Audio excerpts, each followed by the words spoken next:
नमस्कार, स्वागत है आपका। आप देख रहे हैं सिंहासन। मैं हूं आपके साथ विवेक शांडिल्य। उत्तर प्रदेश में सियासी घमासान शुरू हो चुका है। सियासत के मद्देनजर, सिंहासन के मद्देनजर जो बड़ी खबरें हैं वो हम आपके लिए सिंहासन में लेकर आते हैं।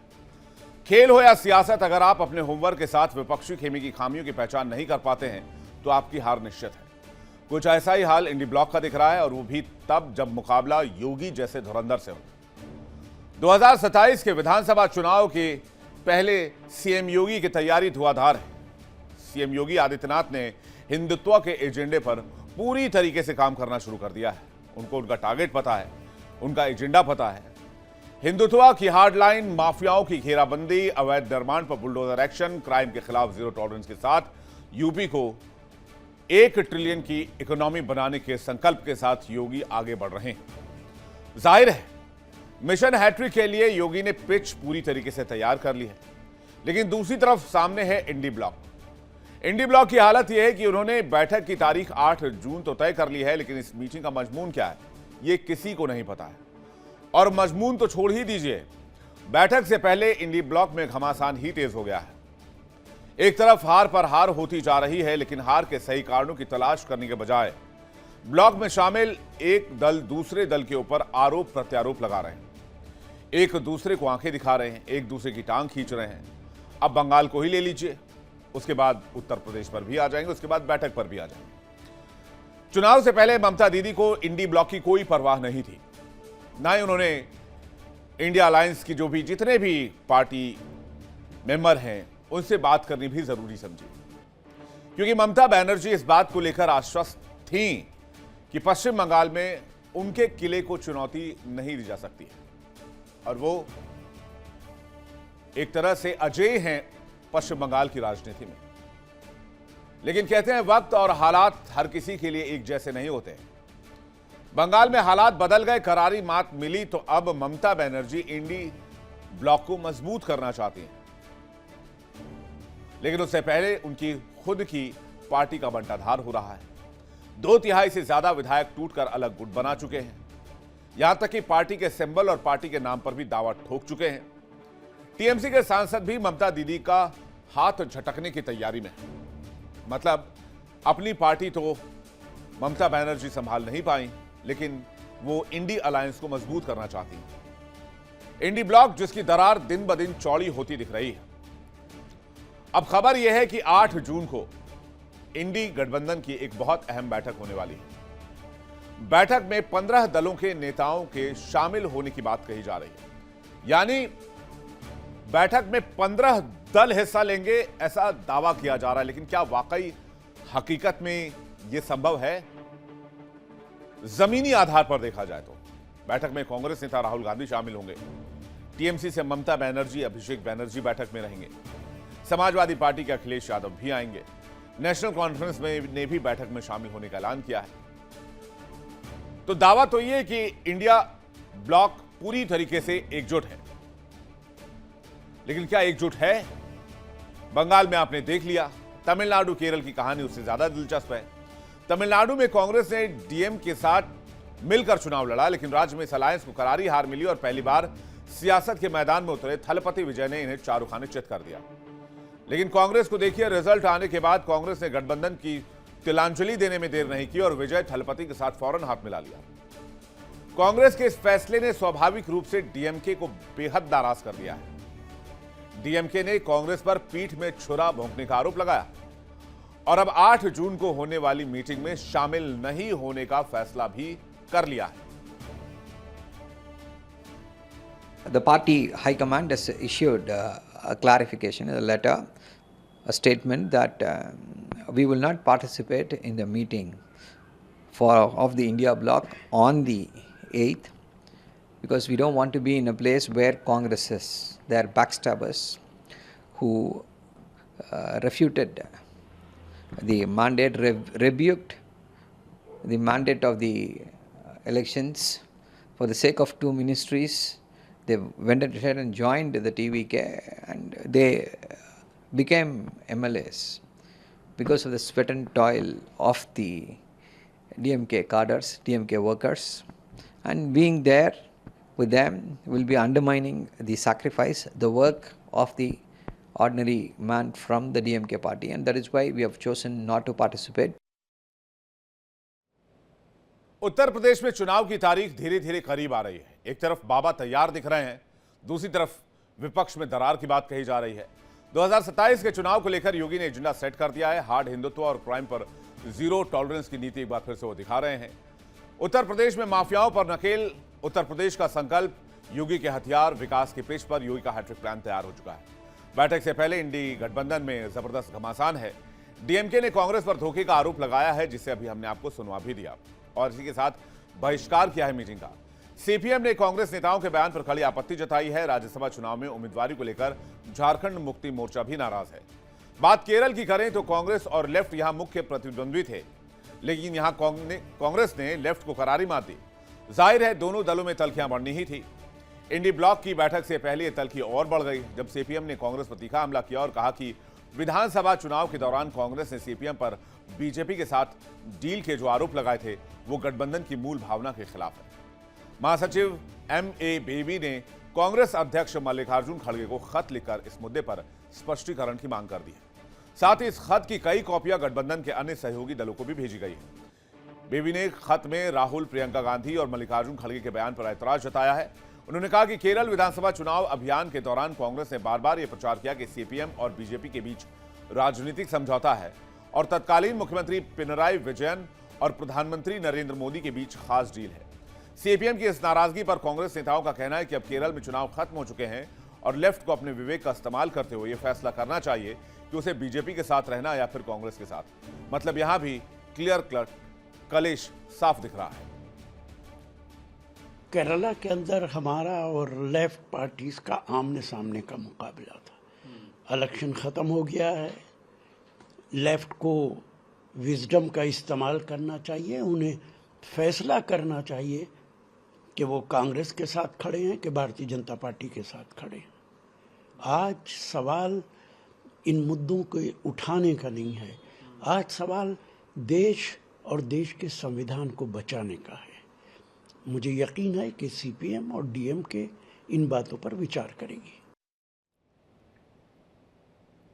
झारखंड का भी हाल बहुत ज्यादा जुदा नहीं है, जहां कांग्रेस खुद सरकार में शामिल है, लेकिन राज्यसभा चुनाव को लेकर जेएमएम और कांग्रेस का टकराव सामने आ गया है। जेएमएम झारखंड की दोनों राज्यसभा सीट पर अपना कैंडिडेट चाहती है, लेकिन कांग्रेस पहले ही अपना एक कैंडिडेट घोषित कर चुकी है। इसे लेकर सीएम हेमंत सोरेन कांग्रेस से नाराज बताए जा रहे हैं। हालांकि छत्तीसगढ़ के पूर्व सीएम भूपेश बघेल रांची पहुंचे हुए हैं और हेमंत सोरेन सरकार को मनाने की कोशिश कर रहे हैं, जिसके बाद जेएमएम का रुख थोड़ा नरम हुआ है।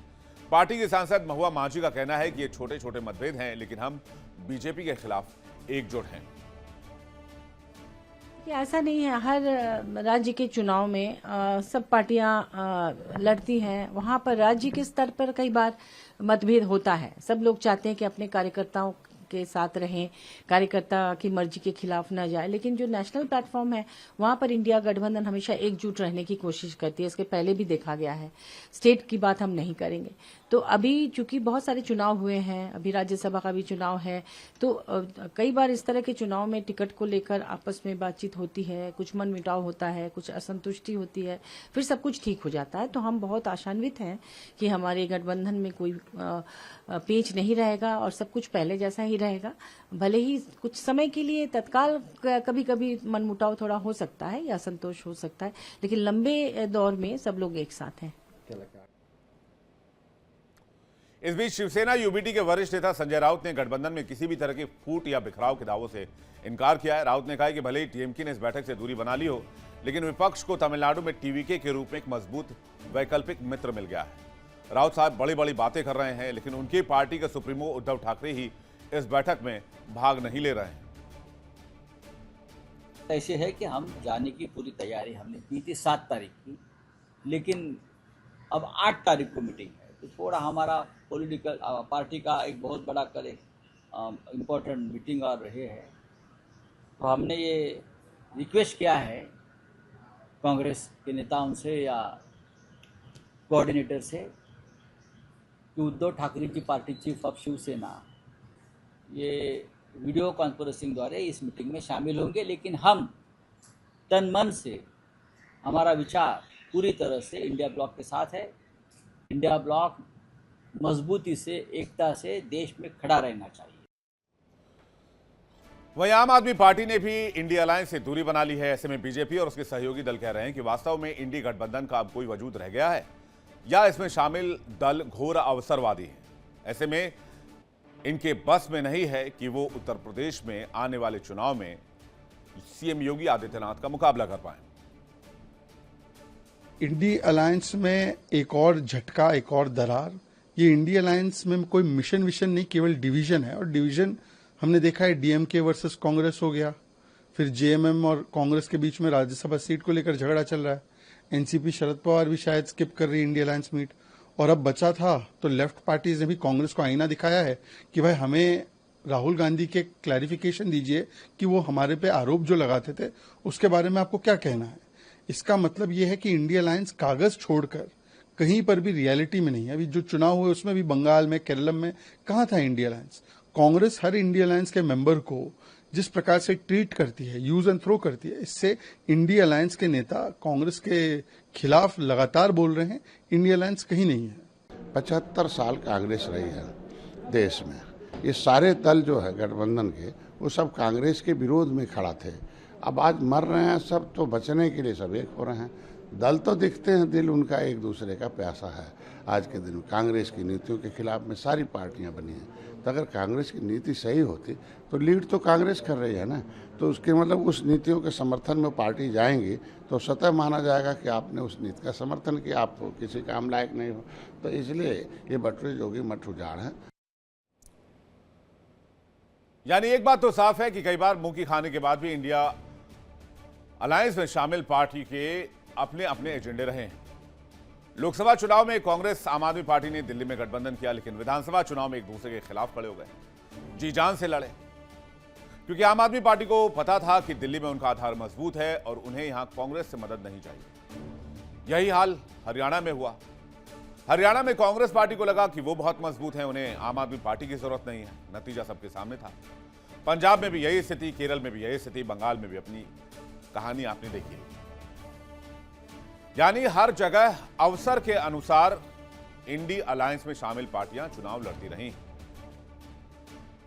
और चुनाव से पहले बीजेपी के खिलाफ एकजुटता की बातें की जाती हैं। तो क्या 2027 के चुनाव से पहले एक बार फिर से इंडिया अलायंस में डेडलॉक है? और क्या 27 चुनाव से पहले ही यह ब्लॉक एक बार फिर से ध्वस्त हो जाएगा? बातचीत करने के लिए मेहमानों का एक बड़ा पैनल हमारे साथ जुड़ रहा है। केसी जैन हमारे साथ जुड़ रहे हैं, नेता बीजेपी, डॉक्टर पूजा मिश्रा हमारे साथ जुड़ रही हैं, प्रवक्ता समाजवादी पार्टी, राज शर्मा हमारे साथ जुड़ रहे हैं, प्रवक्ता कांग्रेस पार्टी, वैभव श्रीवास्तव हमारे साथ जुड़ रहे हैं, प्रवक्ता आम आदमी पार्टी, आलोक पांडे हमारे साथ जुड़ रहे हैं, राजनीतिक विश्लेषक। आप सभी मेहमानों का बहुत बहुत स्वागत है। सबसे पहला सवाल मेरा है पूजा जी के साथ। पूजा जी, आप कैसे भरोसा करेंगी, या आपने तो 100, मुझे लगा जो जानकारी मुझे मिली है 100 से ज्यादा सीटों को लेकर मंथन चल रहा है कि आप उत्तर प्रदेश में देने वाले हैं कांग्रेस पार्टी को, लेकिन कांग्रेस पार्टी के ऊपर अवसरवादी होने का आरोप लग रहा है, चाहे वो डीएमके हो चाहे वो लेफ्ट हो, हर पार्टियां यही कह रही हैं। आपको नमस्कार विवेक जी, और साथी प्रवक्ताओं को भी नमस्कार। ऐसा लग रहा है कि समाजवादी पार्टी के मीटिंग में आप हमसे ज्यादा जा रहे हैं। मीडिया वाले पता नहीं कहाँ 100 से ज्यादा का मंथन चल रहा है, 50 से ज्यादा का।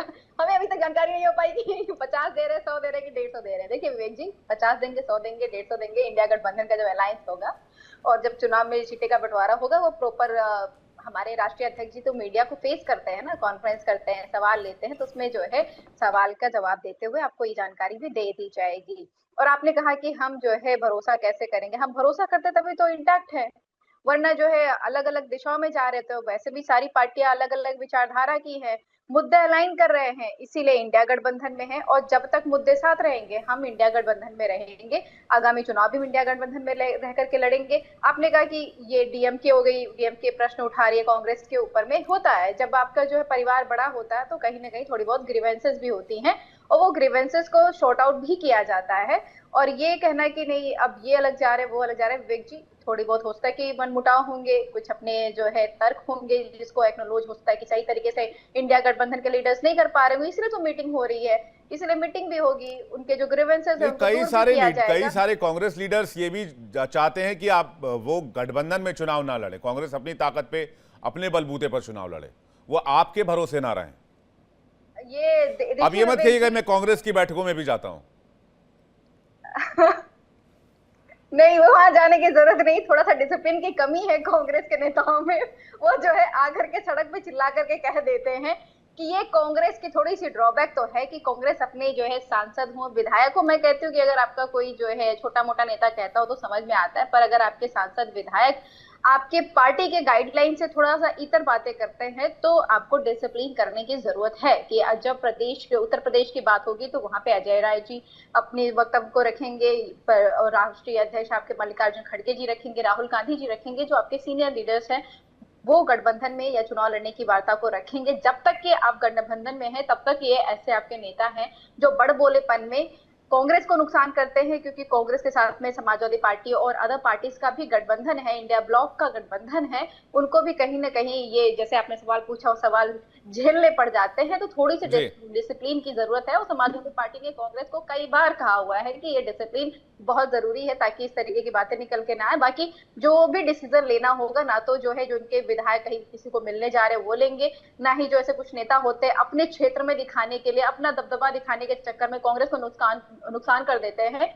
ऐसे नेताओं से भी नहीं डिसीजन लिया जाएगा। डिसीजन तो जो है जो शीर्ष नेतृत्व है समाजवादी पार्टी का, जो शीर्ष नेतृत्व है कांग्रेस का, और जो इंडिया ब्लॉक में जितनी भी गठबंधन की पार्टियां हैं वो जो शीर्ष नेतृत्व उनके हैं वो डिसीजन लेंगे और वही डिसाइड करेंगे कि कहां पे कौन किसके साथ में लड़ेगा और कितनी मजबूती के साथ में लड़ेगा।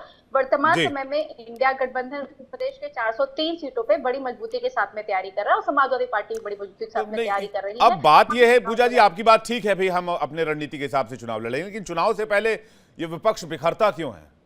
क्या अवसर के हिसाब से या फिर अवसर ना मिलने के हिसाब से? राज शर्मा जी के ऊपर से जवाब चाहेंगे। और एक और गंभीर एलिगेशन है पूजा जी की तरफ से, डिसिप्लिन की कमी है, आलाकमान का कंट्रोल नहीं है। नहीं, ऐसा कुछ नहीं है, सब है, कंट्रोल सब है। वो मैं वैसे किसी की बात से इत्तेफाक नहीं रखता, क्योंकि हमें पता है। और रही बात कि देखिए, कांग्रेस लीड कर रही है गठबंधन को, है ना। यूपी से लेके सारे जहाँ भी प्रदेश हैं सबके नेता हैं, और कभी कभी लड़ाई हो जाती है। कभी कभी जैसे अभी आप चल रहा है कि जेएम नाराज, केएम खुश, और पीएम तो नाराज हैं ही। तो ये चलता रहता है, परिवार में भी हम लोग होते हैं, अपनी बात को कही जाती है, इतना मन मुटाव नहीं है। एक बात सब लोग जान चुके हैं, क्षेत्रीय दल भी और बड़े दल भी, सब लोग एक बात जान चुके हैं कि यही टाइम है एक साथ आने का, आपस में लड़ने का नहीं है। क्योंकि ये सरकार ऐसे लोगों के हाथ में है जो जुल्म की किसी भी हया तक आगे जा सकती है। तो सब लोग एक हैं, वो थोड़ा बहुत हो जाएगा, उसको भी निपट लिया जाएगा। और कल मीटिंग होती है, कल मीटिंग में आप देख लीजिएगा। मैं यहाँ देख रहा था, शिवसेना भी वो कह रही थी मैं वीडियो कॉन्फ्रेंस पे हो जाऊंगी। बाकी उन्होंने, किसी ने मना तो नहीं करा ना आने के लिए। और देखिए एक और बात सुन लीजिएगा कि भारतीय जनता पार्टी को हराने के लिए हम सब लोगों को एक साथ होना जरूरी है। क्योंकि इन्होंने जो माहौल बनाया हुआ, डर का, खौफ का माहौल बनाया, उस खौफ के माहौल को तभी दूर किया जा सकता है जब हम एकता में रहे। और बाकी देखिए हमारे इंडिया गठबंधन में सब दल का एक मिनिमम कॉमन प्रोग्राम होता है, उस पर आप ज़्यादा घुस नहीं सकते। सपा का अपना है यूपी में, हमारा अपना है, और सब लोग अपनी अपनी चाहते हैं। भारत और हमारी उत्तर प्रदेश में हमारे कांग्रेस पार्टी के कुछ नेता कहते हैं अकेले लड़ो, ये लड़ो। अच्छा, मेरे कहने से क्या हो जाएगा कि अकेले लड़ो? इसमें क्या है, चाहता तो मैं बहुत हूँ, तो क्या हो जाएगा इससे बढ़कर? तो किसी के कहने से कुछ नहीं, राजनीति में बोलना भी चाहिए, क्योंकि बोलेंगे नहीं तो फिर आप कैसे डिबेट रखते? यही कहानी, तो जिस कहानी की पटकथा स्क्रिप्ट शर्मा जी आप आज बता रहे हैं, यही कहानी 2024 के ठीक पहले नहीं लिखी गई थी, जब इंडिया अलायंस को फॉर्म किया गया था, जब नीतीश जी कन्वीनर बने थे। सेम स्क्रिप्ट थी कि नहीं, मुझे बताइए। और उसके बाद से 2024 के उस कहानी से और अब तक की कहानी को आप देख लीजिए, इतिहास आपके सामने है। नहीं, मुझे इस पे कहने पे नहीं, मिनिमम कॉमन प्रोग्राम के तहत है। हम यहाँ 2, 4, 5, 6 लोग बैठे हैं, सबकी अपनी अपनी सोच है। अच्छा, मैं कुछ कहूँ उसका मतलब 4 क्या ले सकते हैं मैं नहीं कह सकता, लेकिन ये मिनिमम कॉमन प्रोग्राम के तहत हमारा गठबंधन है। और निश्चित रहिए, कोई टेंशन की बाजी नहीं है, कतई टेंशन नहीं लेना है, नो टेंशन। और अगर ज्यादा टेंशन लेना है, टेंशन लेंगे, टेंशन जैन साहब। नहीं, आप टेंशन लेते नहीं है, आप क्षेत्रीय दलों को टेंशन दे देते हैं, ये कहना है लोगों का। अरे नहीं, ऐसा नहीं है। प्रॉब्लम यहाँ आ जाती है। एक और बात, आप जो तमिलनाडु की बात कर रहे हैं, देखिए मेरी बात सुन लीजिए। राहुल जी की दूरदृष्टि, कड़ी मेहनत, पक्का इरादा था। मेरी बात को समझिए, आप याद रखिए। मैं एक बात को बता दूं, मेरी दोस्ती में दगाबाजी तो की ना फिर भी? राहुल जी की नहीं शर्मा जी, दोस्ती में दगाबाजी तो की ना फिर भी? कोई दगाबाजी नहीं है। क्यों नहीं दगाबाजी भाई साहब? आपने प्रॉमिस किया हमसे कि आप 4 बजे मेरी डिबेट में आएंगे और पड़ोस वाले किसी दूसरे चैनल में बैठ जाए तो मैं तो उसको दगाबाजी मानूंगा ना। वो दगाबाजी नहीं, मैं आपको ही हिलने नहीं दूंगा, मैं आपको नहीं हिलने दूंगा भाई साहब। नहीं, वो ठीक है, मैं आपके संग जब मैंने when I am given you time तो मैं आपके संग बंध चुका हूं। तो ये पार्टी में फॉलो क्यों नहीं होता है? ये आपकी पार्टी में फॉलो क्यों नहीं होता है? के बाद तो मैं जा सकता हूं कहीं 4:50 के बाद तो मैं जा सकता हूं। ठीक, राहुल जी भी इलेक्शन में नहीं गए थे, देखिए मैं आपकी बात, वो भी इलेक्शन के बाद गए, मैं 4:50 के बाद छुट्टा हूं, मैं कहीं जाऊं फिर? हाँ, अभी बंदा हूं, अभी मैं आपकी बात पे मुझे रहना पड़ जाएगा, मगर वही राहुल जी भी इलेक्शन तक रहे, इसमें क्या बात हुई? हरियाणा चुनाव में आपने आम आदमी पार्टी को भाव नहीं दिया, हरियाणा चुनाव में अब देख लिया उसका नतीजा क्या हुआ। वैभव श्रीवास्तव जी से जवाब चाहेंगे, फिर मैं केसी जैन जी आपके पास आ रहा हूं। जी वैभव। विवेक जी, मुझे लगता है कि आम आदमी पार्टी, एज फार एज आम आदमी पार्टी इज कंसर्न, हमने पहले से ही बता दिया था कि इंडिया मीटिंग में नहीं जाएंगे। इंडिया ब्लॉक का जो गठबंधन भी हुआ था वो लोकसभा चुनाव के लिए हुआ था, जहां तक आम आदमी पार्टी की बात है, और हम उसके बाद से हम आम आदमी पार्टी के स्वतः ही आम आदमी पार्टी इंडिया ब्लॉक की पार्ट नहीं है, ये बहुत क्लियर था और हमने कई बार मंचों पे बता दिया है। लेकिन इसके साथ ही साथ हम ये भी बता देते हैं कि जिस तरह से भारतीय जनता पार्टी के साथ जो हमारा संघर्ष है वो उतनी मजबूती से जारी है, और मुझे लगता है सबसे ज्यादा इसका कोई प्रताड़ना किसी ने झेली है तो आम आदमी पार्टी ने झेली है। हमारे ऊपर जिस तरीके से पूरी पार्टी को खत्म करने की कोशिश की गई, आज भी विधायकों सांसदों को खरीदने की भारतीय जनता पार्टी और उनके नेतृत्व कोशिश कर रहे हैं, सब देख रहा है, पूरा देश देख रहा है। इसलिए और कई और ये इसमें चाहे दिल्ली चुनाव ही देख लीजिए, इसमें कांग्रेस ने पूरी तरह से भारतीय जनता पार्टी के पक्ष में बैटिंग की है, किस तरीके से, और वो तो ऑन रिकॉर्ड है। ऑन रिकॉर्ड इनके जो देवेंद्र यादव जी जो प्रदेश अध्यक्ष थे, उन्होंने बताया था कि पहले आम आदमी पार्टी को फुल आउट करो, ऑल आउट करना है। ऑल आउट मतलब आम आदमी पार्टी को पहले खत्म करना है, फिर बीजेपी को डील करना है। तो इसलिए मैं कह रहा हूं कि दिल्ली में जिस तरह से सिलेक्टिव अप्रोच कांग्रेस ने दिखाया, उससे इनका चेहरा भी सबके सामने आ चुका है। और जहां इसीलिए मैं कहता हूं कांग्रेस इक्वली रिस्पॉन्सिबल है इस तरह के फैक्टर्स में जितनी बीजेपी रिस्पॉन्सिबल है। बीजेपी सत्ता में है तो उसने सारे हथकंडे अपना दिए हैं कि किस तरह से ऑपोजिशन लेकिन को वैभव फिनिश जी, करना है। आपने दिल्ली के विधानसभा चुनाव में को क्या कांग्रेस को भाव दिया? आपको लगा था बहुत पावरफुल है, दिल्ली में आपको कोई हिला नहीं सकता है, दिल्ली में आपको कोई छू नहीं सकता है, आप अनटचेबल हैं, इसलिए आपने कांग्रेस को भाव नहीं दिया? नहीं विवेक जी, मुझे लगता है आपने वापस से मेरी बात नहीं सुनी। मैंने ये क्या बोला, लोकसभा चुनाव के बाद से आम आदमी पार्टी किसी भी तरह से इंडिया ब्लॉक के गठबंधन का पार्ट नहीं है। तो अगर हम किसी भी स्टेट में, अभी पंजाब में चुनाव आने वाले हैं विवेक जी, तो हम थोड़ी ना जा रहे हैं कि वहां पे कोई किसी भी थर्ड पार्टी से हम डील करेंगे या वहां पे बात करेंगे, सीट शेयरिंग होगी, नहीं होगी, क्योंकि आम आदमी पार्टी खुद एक राष्ट्रीय पार्टी है विवेक जी। हमारे अपने मुद्दे हैं, हमारे अपने चैनल्स हैं, हमारा अपना कैडर है, हम उसके साथ जाते हैं, जनता के मुद्दों पर जाते हैं, जनता के मुद्दों पर चुनाव लड़ते हैं। तो हम तो बहुत क्लियर हैं विवेक जी, चाहे वो दिल्ली का चुनाव मीटिंग में क्यों नहीं जा रहे? अगर आपको बीजेपी से ही मुकाबला करना है तो आप बाकी विपक्षी पार्टियों के साथ जाइए, अब क्या दिक्कत होगी? आप तो पहले साथ भी थे, आपने कहा हमने लोकसभा चुनाव के लिए अलायंस किया था। विवेक जी, बीजेपी से जब जब मुद्दे आधारित बात होगी, जब जब लड़ाई होगी आम आदमी पार्टी, लेकिन हम इंडिया ब्लॉक में जाने से आपको क्या लगता है विवेक जी कि आपको तमगा मिल जाता है कि आप एंटी बीजेपी है? ऐसा तो नहीं है ना। हम बीजेपी की पॉलिसी को लेकर या बीजेपी के खिलाफ, जिस तरह से इन्होंने पूरा देश में नीट और युवाओं का फ्यूचर का सत्यानाश कर दिया है, उसके खिलाफ सबसे ज्यादा कोई मुखर है जो ऑन ग्राउंड है तो आम आदमी पार्टी है, सब जानते हैं। आम आदमी पार्टी पहले दिन से नीट का मुद्दा हो चाहे जो भी हो, लगातार हम बीजेपी को किस तरह से हमने आईना बाकी विपक्षी पार्टियां इन मुद्दों को लेकर गंभीर नहीं है, सिर्फ आम आदमी पार्टी है। विवेक जी, मैं कह रहा हूं, ये देखिए, आप ऑपोजिशन को आराम से ऑपोजिशन में दरार डालने की कोशिश कीजिए। मुझे लगता है मीडिया को प्रॉपर वो दिया गया है भाई साहब, ना 9 में ना 13 में, मैं हूं कौन? मीडिया जी, अरे विवेक जी, आप लोग तो 3 में ना 13 में, वरना आप नीट के मुद्दे पर बहस करवा रहे होते। आपने मुझे बताइए, आपको मैं लिंक भेज दूंगा, आपने मुझे कितनी डिबेट में मुझे नीट के मुद्दे पर बुलाया? मैं आपको लिंक भेज दूंगा, मैं आपको अपनी जो मेरी गेस्ट टीम है उनसे लिंक भेज दूंगा, आप देख लीजिएगा हमने कितना कवरेज किया है नीट को लेकर। सवाल फिर से वही है, अब देखिए, अब आप मुद्दों की भी बात कर रहे हैं, मैं केसी जैन जी से इसका जवाब ले लूं। केसी जैन जी, आम आदमी पार्टी मुद्दों की बात कर रही है, बात अलायंस की भी हो रही है, कोई एक कॉमन मिनिमम प्रोग्राम नहीं बन पाता है किसी भी चुनाव से पहले, और इसमें आप लोगों को माइलेज अच्छा खासा मिल जाता है।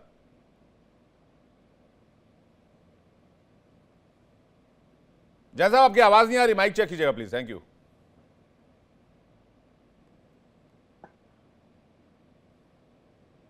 जी आवाज मिल रही है हमारी आपको? हाँ बिल्कुल बिल्कुल मिल रही है, बताइए। दरअसल क्या है विवेक जी कि ये जो इंडी अलायंस है इसमें जितनी पार्टियां हैं और खास करके कांग्रेस ने अपने आप को ये दिखा रखा है कि हम बड़े भाई की भूमिका में, बड़े भाई की भूमिका में है, तो क्या छोटे भाई को उसका हक नहीं देंगे? जब उसका हक नहीं मिलेगा तो लड़ेगा भी और साथ भी छोड़ेगा। दूसरी बात यह है कि सत्ता लोलुपता का अलायंस है, कहीं पर भी कॉमन मिनिमम प्रोग्राम का कोई अलायंस ही नहीं।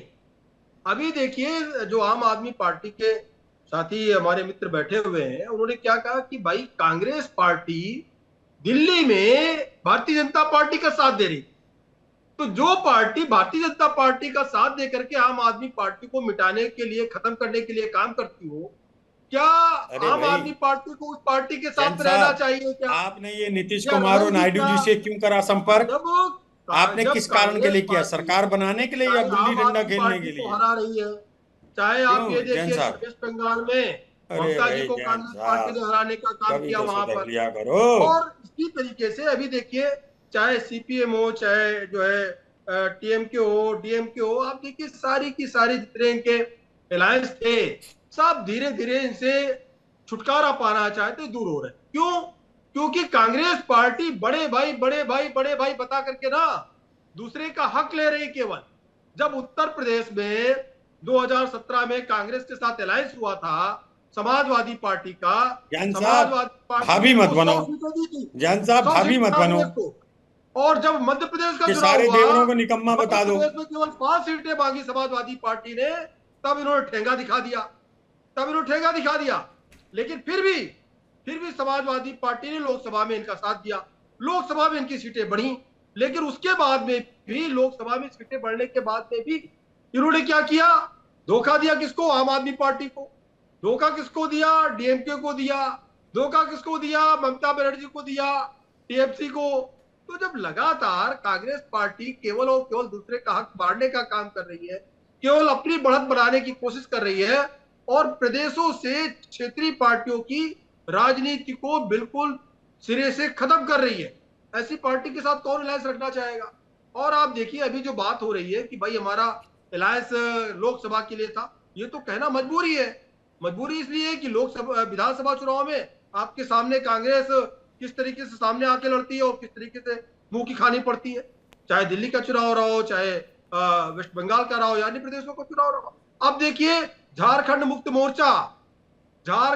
मोर्चा भी इनसे अलग हो रहा है, क्योंकि वहां पर जो राज्यसभा की सीटें और एमएलसी की सीटें हैं, वहां पर भी कांग्रेस अपने आप को बड़ा भाई दिखा करके वहां पर भी हक मार रहे हैं, जबकि झारखंड मुक्त मोर्चा कह रहा है कि भाई ये सीटें हमको मिलनी चाहिए।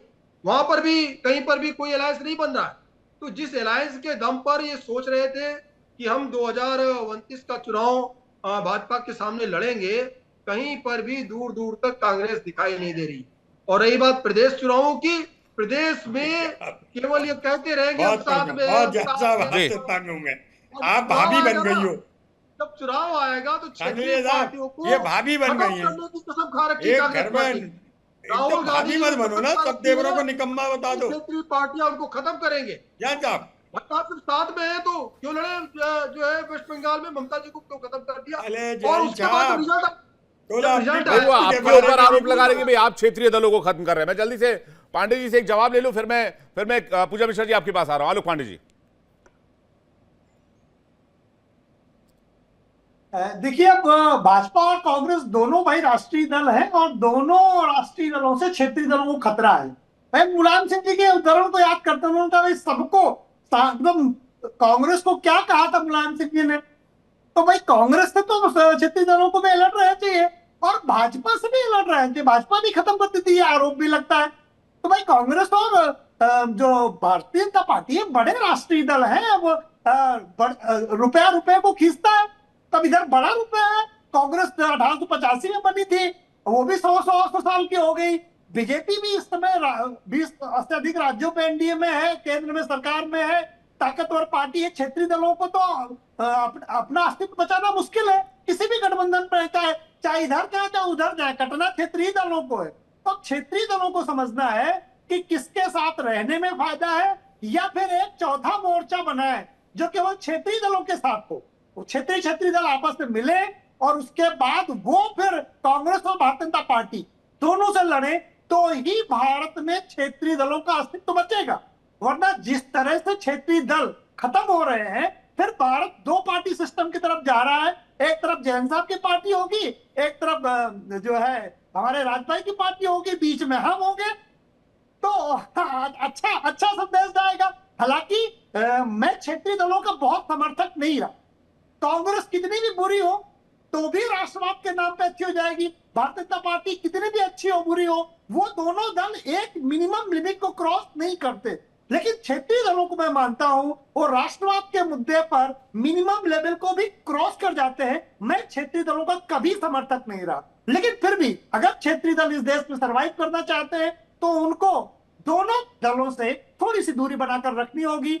अगर बात इंडिया अलायंस की करें तो मुझे लगता है ये एक ऐसा गठबंधन है जिसको कहते हैं ना साइज देख के, सही समय देख के इसका निर्माण नहीं किया गया। जिस दिन से इस गठबंधन का निर्माण हुआ है उस दिन से आज तक कोई न कोई कभी कभी निकलता ही रहा है, कोई टॉप अप हुआ नहीं, क्योंकि जो कॉमन मिनिमम प्रोग्राम है उस प्रोग्राम में स्पष्टता नहीं है। सारे क्षेत्रीय दलों के हित आपस में टकराते हैं क्योंकि क्षेत्रीय दल कांग्रेस को कमजोर करके आए।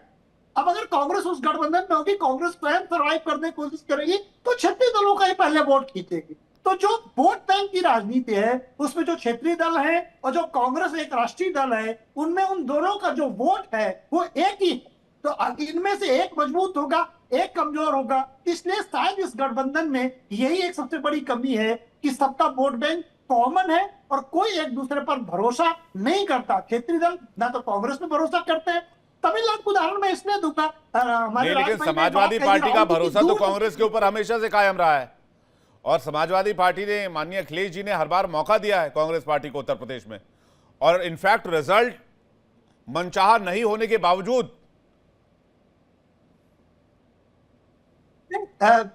विवेक भाई, कांग्रेस ने को इसलिए मौका मिला क्योंकि अखिलेश भाई ये बात जान गए थे कि मुसलमानों का रुख राष्ट्रीय लेवल पर कांग्रेस की तरफ है। अगर उत्तर प्रदेश में सपा कांग्रेस को साथ लेके नहीं चलेगी तो अखिलेश यादव को नुकसान होगा। अभी फिर बता रहा हूं, हालांकि जरूरत कांग्रेस को भी है सर्वाइव करने की, लेकिन 2027 में सपा की जरूरत ज्यादा है। तो 1, 2, 3, 4% वोट भी अगर मिलता है और यूपी में बीजेपी से अगर फाइट अच्छी होगी, जिसकी मुझे उम्मीद है कि समाजवादी पार्टी और बीजेपी में अच्छी फाइट होगी, तो कांग्रेस को जोड़ना सपा की मजबूरी है। शून्य कहता है हमें क्या फर्क है, हमें जोड़ोगे तो हम संख्या बढ़ाएंगे, नहीं जोड़ोगे तो कोई बात नहीं, हम तो शून्य है ही। तो राज शर्मा की पार्टी बंगाल में क्या हुआ, अगर वो ममता बनर्जी साथ में गठबंधन में लड़ती तो 2-3% वोट तो बढ़ ही जाता ना ममता बनर्जी का। अगर 2-2.5% वोट बढ़ जाता नहीं, तो ममता बनर्जी कॉन्फिडेंट नहीं थी ना, नहीं होती। ममता बनर्जी अपने स्टेट में खुद को लेकर कॉन्फिडेंट थी, कांग्रेस को लेकर नहीं थी। उनको भी यही भ्रम था कि उनको उनकी कुर्सी से पश्चिम बंगाल की जनता नहीं हटाएगी, लेकिन हुआ उसके उलट। पूजा जी कुछ कहना चाह रहे, पूजा शर्मा जी, माफ कीजिएगा, पूजा मिश्रा जी। जी विवेक जी, अभी जो हालांकि राजनीतिक विश्लेषक जी की आवाज मुझ तक पहुंची नहीं, उन्होंने क्या कहा, पर हाँ भाजपा नेता की आवाज भरपूर पहुंची। वो जो है इंडिया गठबंधन में हो रहे खींचतान को लेकर के बड़े परेशान नजर आ रहे थे। हमारे एक कहावत कही जाती है, पर की हानि सोचता मन में भरे विकार, अपना घर ही जल गया करता रहा प्रहार। तो पहले भाजपा के लिए जरूरी है कि वो देख ले कि अनुप्रिया पटेल जी कह रही है कि ये जो नीट पेपर का लीक हुआ है इसके लिए धर्मेंद्र प्रधान जी जिम्मेदार हैं, इसको जवाब दे ही देना चाहिए। माननीय प्रधानमंत्री जी भी कह रहे हैं कि इनको जवाब दे ही देना चाहिए। ये अनुप्रिया पटेल जी का बयान है। संजय निषाद जी जो है फेक एनकाउंटर्स को लेकर के मुखर हो रखे हैं, हालांकि वो इससे पहले भी सरकार से मुखर होकर के प्रश्न पूछ रहे थे। बृजभूषण प्रताप सिंह इनके विधायक हैं, इनके मंत्री जो है जो पूर्व प्रदेश अध्यक्ष भी रहे हैं भाजपा के उत्तर प्रदेश के, स्वतंत्र देव सिंह को उठा करके गाड़ी में भर लेते हैं, कहते हैं कि इनके यहाँ पे सड़क नहीं बनी हुई है। पंकज चौधरी जी जो इनके नए नवेले प्रदेश अध्यक्ष हैं, ब्राह्मण जो है विधायक सांसद, कुल 45 ब्राह्मण विधायक सांसद बिना इनके परमिशन के मीटिंग करते हैं और इनको नोटिस भेज दिया जाता है। तो कहीं ऐसा तो नहीं चल रहा है कि हमारे यहाँ पे जो चल रहा है इंडिया ब्लॉक में वो पूरी तरीके से विवेक जी दिख रहा है।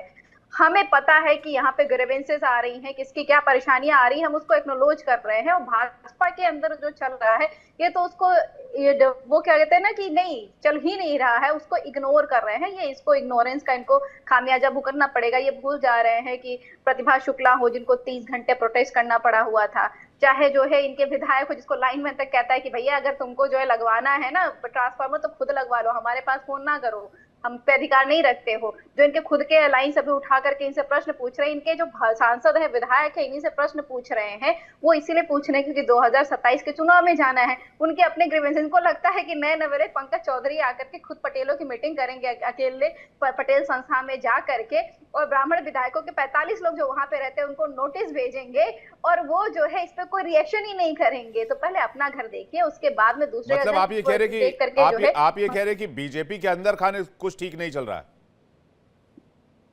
मैं जितना कह रही हूँ उससे ज्यादा है, मैं ज्यादा बताना भी नहीं चाहती हूँ। अरे नहीं बताइए, कोई दिक्कत नहीं है, आप बताइए। केसी जैन जी जवाब देंगे। जवाब क्या देना है? डिप्टी सीएम है जो है ब्रजेश पाठक जी, कानपुर के, किसी को कौन नहीं जानता है। सीएमओ के समाजवादी पार्टी की, समाजवादी पार्टी समाप्तवादी पार्टी की, और ऐसे में बात किस पे हो रही है? बात हो रही है अलायंस पे, और यहाँ बात क्या हो रही है? बात कर रही है केवल उत्तर प्रदेश को लेकर के। तो क्या है, इनकी राजनीति केवल उत्तर प्रदेश तक है समाजवादी पार्टी की।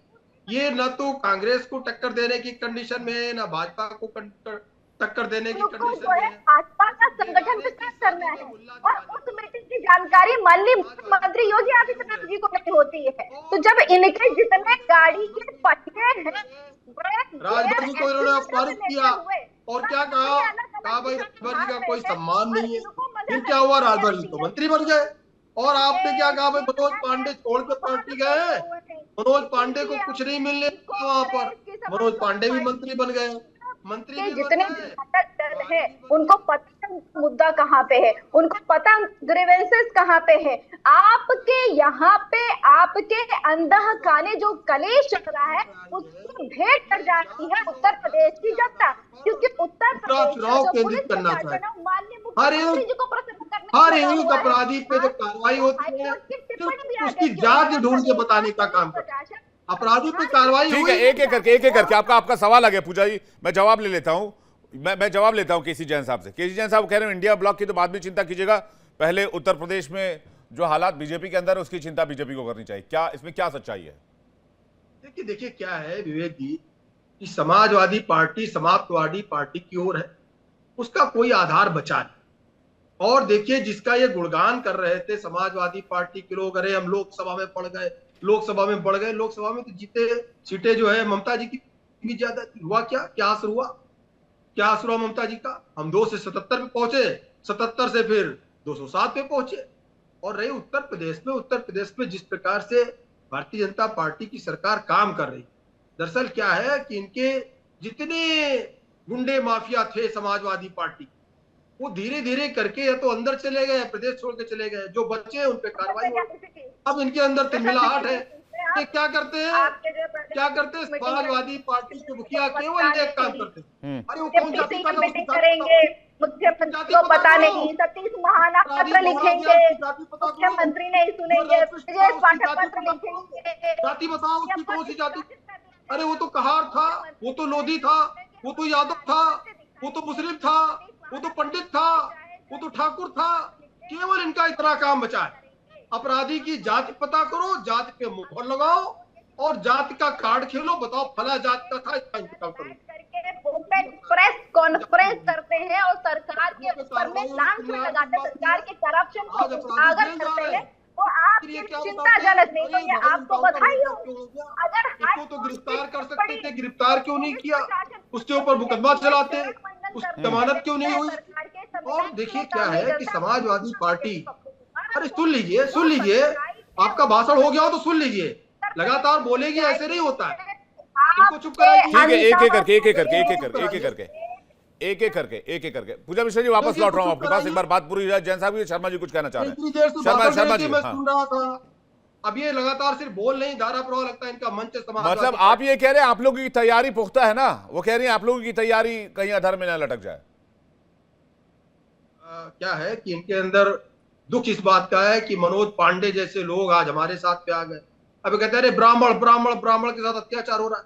अरे अत्याचार हो रहा है, उसके बाद भी ब्राह्मण छोड़ छोड़ करके आ रहे हैं आपकी पार्टी को।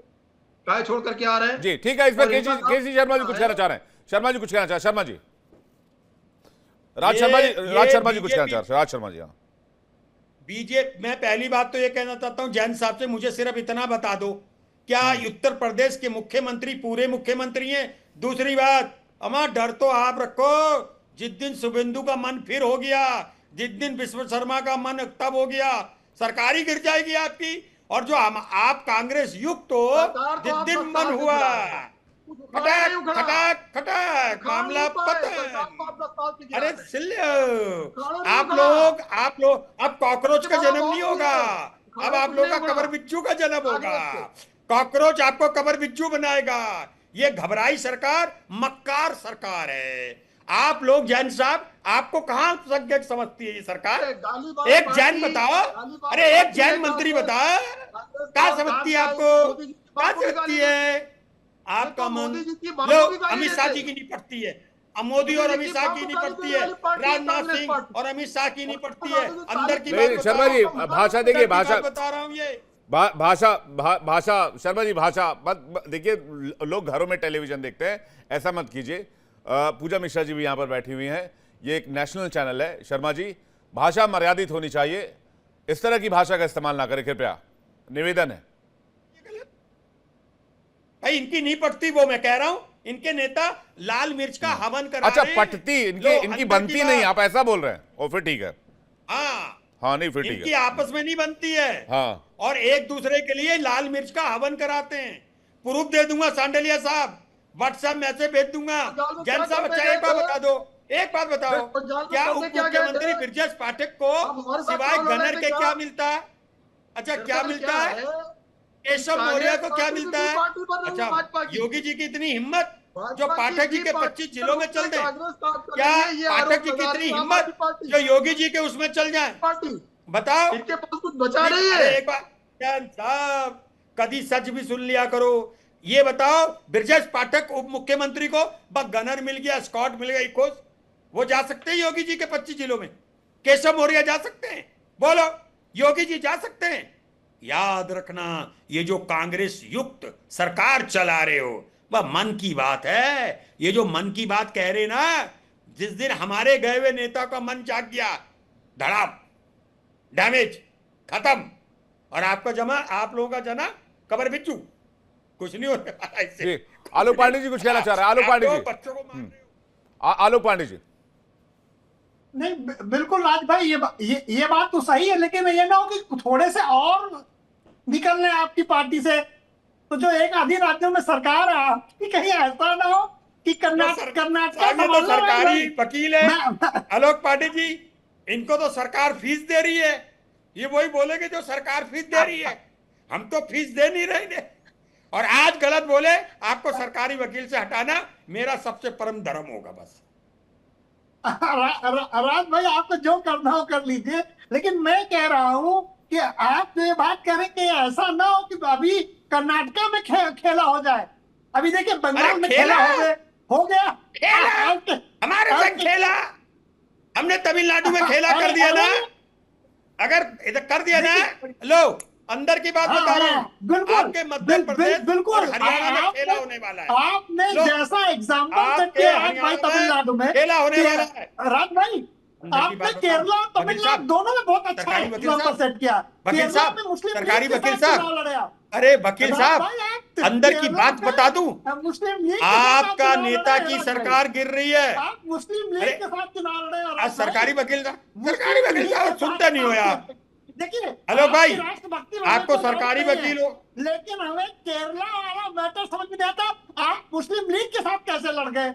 अच्छा, मुस्लिम क्यों? लीग के साथ तब शर्म नहीं आई थी जब हिंदू सभा लड़ी थी, इसमें तथा कथित बीजेपी जब मुस्लिम लीग के संग लड़ी थी, तब शर्म नहीं आई थी सरकारी वकील साहब? तब आत्मा मर गई थी। क्यों सरकारी वकील? अच्छा, मुस्लिम लीग के चक्कर में, मैं आप पे विश्वास नहीं करता, आप विश्वसनीय आदमी नहीं हो। अल्लाह जाओ, आपको एक बात कह दूं, जीवन में बीजेपी का आपको सभासद का टिकट नहीं देगी। अरे जो लोग मुझे पता है आप सभासद बनना चाहते हो, सब पता है मुझे। आपको नहीं टिकट मिल रहा, नो, सब जानती है क्या लोग पार्टी की इंडिकेटिव डाउटफुल है, ये सरकारी, अभी आप जाओगे सरकारी आप मेरे बड़े भाई, मैं आपका अपमान नहीं कर सकता। दूसरा राजनीतिक विश्लेषक कुछ भी जाओ, है, आपको सभासद का टिकट नहीं मिलेगा, आपको जिला पंचायत का टिकट नहीं मिलेगा। कांग्रेस को कुछ भी कह सकता हूँ, आपको कुछ नहीं कह सकता, आप मेरे बड़े भाई हैं। तो राज भाई, मेरा कहना ही है कि केरला में मुस्लिम लीग के साथ गलत बात, गलत। अच्छा, तो बीजेपी नहीं लड़ी थी? अच्छा, हिंदू सभा लड़ी थी, नहीं लड़ी थी? तमिलनाडु को देख करके पांडे जी, आपने तो मुझे इमोशनल कर दिया है। कांग्रेस पे पांडे जी, फिर वही बात आ गई ना कि भाई विपक्ष की जो सबसे बड़ी पार्टी मानी जाती, सबसे पुरानी पार्टी मानी जाती है कांग्रेस पार्टी, तो क्या कांग्रेस पार्टी पर अब भी भरोसा विपक्ष का नहीं हो पा रहा है? वैभव जी से जवाब चाहेंगे। फिर से कह रहा हूं कि आप देश की जनता क्या देखती है, कि देश की जनता की जो गवर्नेंस मॉडल है, उनके मुद्दों की बात है, एजुकेशन, हेल्थ केयर, इस पे अपना अच्छा मॉडल कौन दे सकता है, और जनता उसी पे विश्वास करती है। आज देश की जनता बीजेपी से त्रस्त है, ये हर सेगमेंट ऑफ द सोसाइटी, चाहे वो महिला, पुरुष, बूढ़ा, जवान, युवा, कोई भी हो, सब परेशान है, और भारतीय जनता पार्टी के कुकर्मों की वजह से परेशान है। लेकिन कांग्रेस उसका ऑल्टरनेटिव है, इसका बहुत बड़ा प्रश्न चिन्ह है, क्योंकि कांग्रेस ने जिस तरीके से, चाहे वो कोई भी दल रहा हो, उसके साथ ना जिस तरह से उसको कमतर आका है या उसके साथ डिच प्रोसेस अपना अपनाया है, और आम आदमी पार्टी में, मैं बाकियों की बात नहीं करूंगा, मैं अपनी बात करूंगा आम आदमी पार्टी के तौर पे, लेकिन इसके बावजूद मैं कह रहा हूं आम आदमी पार्टी फर्मली खड़ी है भारतीय जनता पार्टी के खिलाफ, और उनके सारे उन इशू के खिलाफ जो कि वो आम आदमी के खिलाफ, और इसलिए, और कांग्रेस उसमें उसका ऑल्टरनेटिव नहीं है। ये भी मैं बहुत प्रॉपरली, बहुत आपके सामने बहुत जिम्मेदारी से बोलता हूँ कि कांग्रेस उस ऑल्टरनेटिव को बिल्कुल इस चीज को रिप्रेजेंट नहीं करती है कॉमन आम आदमी के मानस में, जो बीजेपी के खिलाफ उस मुद्दों पर लड़ाई लड़ सके, क्योंकि कांग्रेस भी बहुत हद तक कॉम्प्रोमाइज हो जाती है, और इनके नेता खुद आके ऐसी बैटिंग करते हैं, कभी ऑपरेशन सिंदूर की बातें करेंगे, जब यहाँ पर इतनी सिग्निफिकेंट डिबेट हो जाती है इनके एलओपी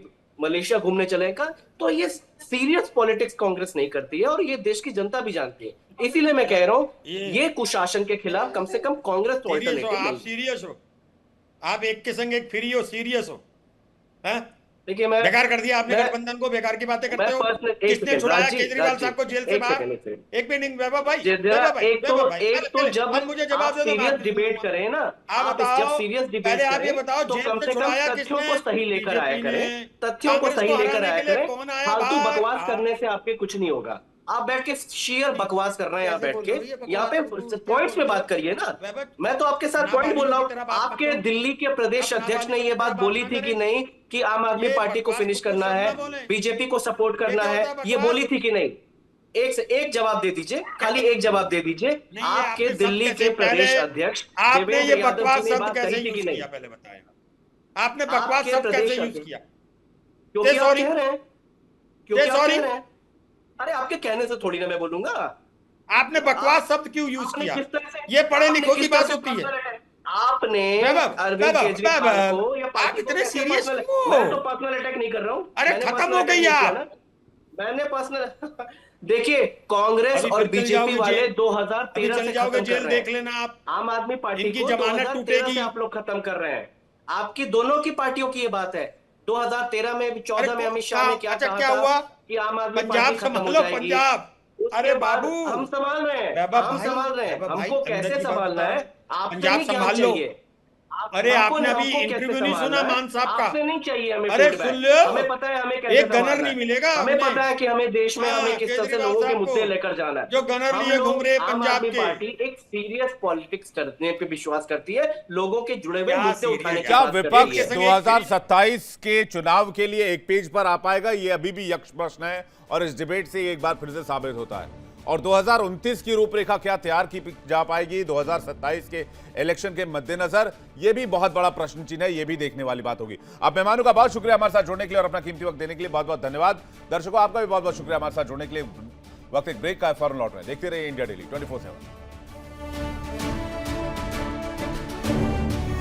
देखिए इंडिया डेली 24/7 अब आपकी स्मार्ट टीवी पर।